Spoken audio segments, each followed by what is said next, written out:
Hi friends, welcome to திருமதி Renu YouTube channel. வாங்க friends, வீடியோக்குள்ளே போகலாம். நம்ம சேனலை சப்ஸ்கிரைப் பண்ண எல்லாத்துக்கும் ரொம்ப ரொம்ப நன்றி. இதே மாதிரி தொடர்ந்து சப்போர்ட் கொடுங்க. இன்றைக்கி ரசம் வச்சுட்டு துவரம் பருப்பு வச்சு கடைஞ்சி தொட்டுக்க செய்வாங்கள்ல, அதுதான் செஞ்சுருந்தேன். இது ஈஸியாக டக்குன்னு செஞ்சிடலாம். ரெண்டாவது நம்ம இப்போ வேலை ரொம்ப செஞ்சுட்டு டயர்டாக இருக்குன்னா டக்குன்னு இந்த மாதிரி சிம்பிளாக செஞ்சுக்கலாம். அதுவும் இல்லாமல் நம்ம ஹெவியாக அன்றைக்கி மத்தியானம்லாம் ஏதாவது நான்வெஜ் இந்த மாதிரிலாம் சாப்பிட்ருக்கோம் அப்படின்றது மாதிரி இருந்தாலும் இந்த மாதிரி ரசம் வச்சுட்டு சமைச்சு சாப்பிட்டோன்னா நல்லாயிருக்கும். ஜீரகம், மிளகு எல்லாமே சேர்த்து செய்கிறதுனால நம்மளுக்கு நல்ல ஜீரணமாகிறதுக்கு நல்லாயிருக்கும். ரெண்டாவது, இப்போ வெயில் சீசனுங்கிறதுனால நம்ம ஜீரகம் இதெல்லாம் நிறையா சேர்த்துக்கலாம். நல்லா உடம்புக்கு குளிர்ச்சி நல்லாயிருக்கும். இது எல்லாமே நான் அரைக்கிறதுக்காக எடுத்து வச்சுருக்கேன். லைட்டாக மிக்சியில் பிளெண்ட் பண்ணி எடுத்துக்கலாம். 1-2 மிளகு, ஜீரகம், பூண்டு, பச்சை மிளகா 2, கருவேப்பிலை நம்ம மரத்தில் இருந்து ஃப்ரெஷ்ஷாக பறிச்சிட்டு வந்தது.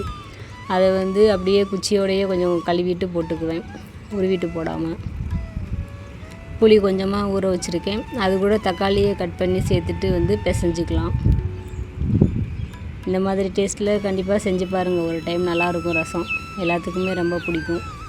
புளி மட்டும் ரொம்ப ஜாஸ்தி போட்டுறாமல் பார்த்து கொஞ்சமாக போட்டுக்கணும். நம்ம எவ்வளோ ரசம் வைக்க போகிறோமோ அந்தளவுக்கு பார்த்துட்டு சேர்த்துக்கலாம்.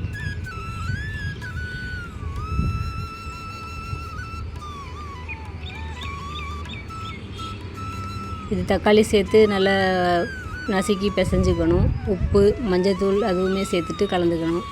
அப்புறம் நம்ம மிக்சியில் போட்டு அதை ஓட்டி விட்டு எடுக்கிறோம்ல, அதையுமே இது கூட சேர்த்துட்டு கலந்துக்கலாம். உப்பு தேவையான அளவு போட்டுக்கலாம்.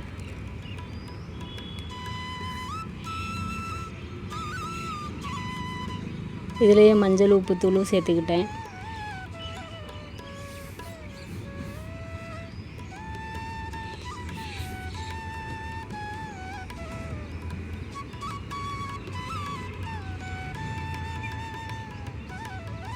இது கிராமத்து சைடெல்லாம் டக்குன்னு காய்கறியெல்லாம் எதுவும் இல்லைனாலுமே இந்த மாதிரி துவரம் பருப்பு எப்போயுமே வச்சுருப்போம்ல, அதனால் இந்த மாதிரி கடைஞ்சிட்டு ரசம் செஞ்சுக்குவோம். அப்படி இல்லைனாலும் துவரம் பருப்பு வறுத்து அரைச்சிட்டு துவையல் மாதிரி செஞ்சுக்குவோம். அது இன்னும் செம்மையாக இருக்கும் ரசத்துக்கு.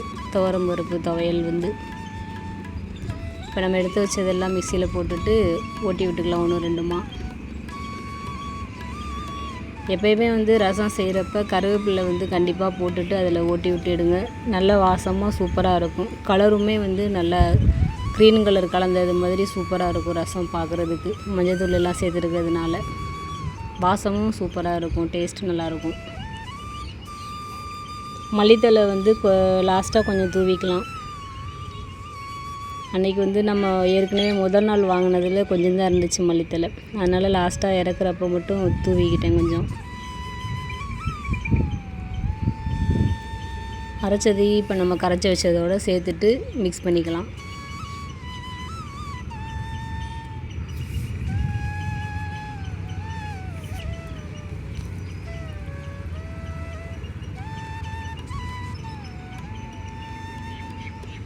அதுக்கப்புறம் தாளிப்புக்கு நல்லெண்ணெய் சேர்த்துக்கலாம். சேர்த்துட்டு கடுகு, காஞ்ச மிளகா 2, பச்சை மிளகா 2 போட்டுட்டு கருவேப்பிலை எல்லாம் தாளித்து விட்டுட்டு அதுக்கப்புறம் நம்ம கரைச்சி வச்சதை எடுத்து ஊற்றிக்கலாம். அதுக்கு முன்னாடி லைட்டாக கொஞ்சம் பெருங்காயம் சேர்த்துக்கலாம். அந்த எண்ணெயிலேயே ரொம்ப சேர்க்க தேவையில்லை, லைட்டாக கொஞ்சம் சேர்த்துக்கலாம். சேர்த்துட்டு நம்ம கரைச்சி வச்ச புளி கரைசலை ஊற்றிட்டு கொதிக்க விடாமல் நுர வர்றது மாதிரி எடுத்துக்கணும். நுர கட்டின உடனே 3 டைம் தண்ணி விட்டுட்டு அதுக்கப்புறம் அடுப்பை ஆஃப் பண்ணிவிட்டு இறக்கிக்கலாம்.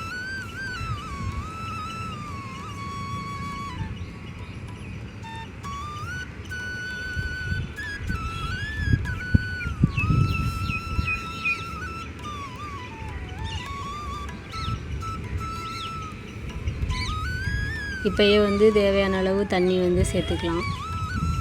எவ்வளோ உப்பு நம்ம எல்லாம் போட்டுக்கோமோ புளிப்பு அதுக்கு தக்கன தண்ணி சேர்த்துக்கலாம். மல்லித்தலை லைட்டாக தூவிட்டு நுர கட்டி வர்ற வரைக்கும் வெயிட் பண்ணலாம். இது பார்த்து கொஞ்சம் பக்கத்துலேயே நின்றுட்டு ஆஃப் பண்ணிடணும். கொதி வந்துடுச்சுன்னா ரசம் வந்து வாசம் டேஸ்ட்டு போயிடும், கடுத்து போனது மாதிரி ஆயிரும் அப்படின்னு சொல்லுவாங்க. அதனால் கொஞ்சம் பக்கத்துலேயே நின்றுட்டு ஆஃப் பண்ணிக்கலாம். இது பருப்பு வந்து வேக வச்சுருக்கேன். அப்புறம் இதெல்லாம் அரைச்சி ஊற்றுறதுக்காக மஞ்சள் சீரகம் மட்டும் இவ்வளோ அந்த மாதிரி நுரக்கட்டி வந்ததுக்கப்புறம் நம்ம தண்ணி வந்து 3 டைம் கொஞ்சம் கொஞ்சம் விட்டுட்டு அப்படியே ஆஃப் பண்ணிவிட்டு எடுத்துக்கலாம். பருப்புக்கு வந்து தாளிக்கிறதுக்கு வெங்காயம், தக்காளி, பச்சை மிளகாய் இதெல்லாம் நறுக்கிட்டு வதக்கி அதில் வந்து மிக்ஸ் பண்ணிவிட்டு உப்பு, மஞ்சள்தூள், பெருங்காயத்தூள் சேர்த்து கலந்துக்கணும். நான் வந்து வெங்காயம், தக்காளி எல்லாமே வதக்கிட்டு இருந்தேன். அப்போ வந்து உடனே செல் வந்து ரொம்ப சூடாயிடுச்சுன்னு சொல்லிட்டு கேமரா வந்து ஆஃப் ஆயிடுச்சு. கொஞ்ச நேரம் ஆஃப் பண்ணி ரெஸ்ட்டு கொடுத்தா தான் அடுத்து ஆன் ஆவேன்றது மாதிரி ஆயிடுச்சு. அப்புறம் சரின்னு ஆஃப் பண்ணி கொஞ்ச நேரம் ஃபேனில் கொண்டு போய் வச்சுட்டு அதுக்கப்புறம் வந்து தான் வீடியோ எடுக்க முடிஞ்சிச்சு. ஏன்னா அதுக்கு முன்னாடி வரைக்கும் திருப்பி ஆன் ஆகவே இல்லை.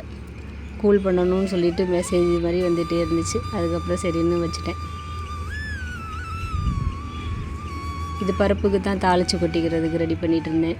எண்ணெய், கடுகு, அதுக்கப்புறம் எப்பயும் நறுக்கி வச்சுருந்தோம்ல வெங்காயம், தக்காளி, பச்சை மிளகா, கருவேப்பிலை எல்லாமே நல்லா வதக்கி விட்டுட்டு நம்ம வேக வச்சுருந்தோம்ல பருப்பு, அது நல்லா தண்ணி வற்றி வெந்து வர்றப்போ இது எல்லாத்தையும் வதக்கி அதில் கொட்டிட்டு உப்பு, மஞ்சள்தூள் சேர்த்துட்டு ரெடி பண்ணிக்கலாம்.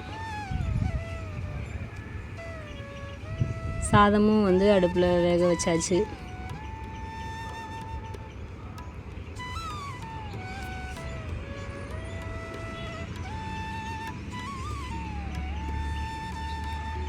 அன்றைக்கி மதியானம் வந்து பிரியாணி சாப்பிட்ருந்ததுனால தான் சரி உடனே ஈவினிங்க்கு வந்து இந்த மாதிரி சிம்பிளாகவே செஞ்சுக்கலாம் அப்படின்னு சொல்லிட்டு ரெடி பண்ணியிருந்தோம். பருப்பு ரெடி ஆயிடுச்சு. எல்லாத்தையும் வதக்கி போட்டுட்டு ரெடி பண்ணிட்டேன். லாஸ்ட்டாக கொஞ்சமாக நெய் விட்டுக்கிட்டேன்.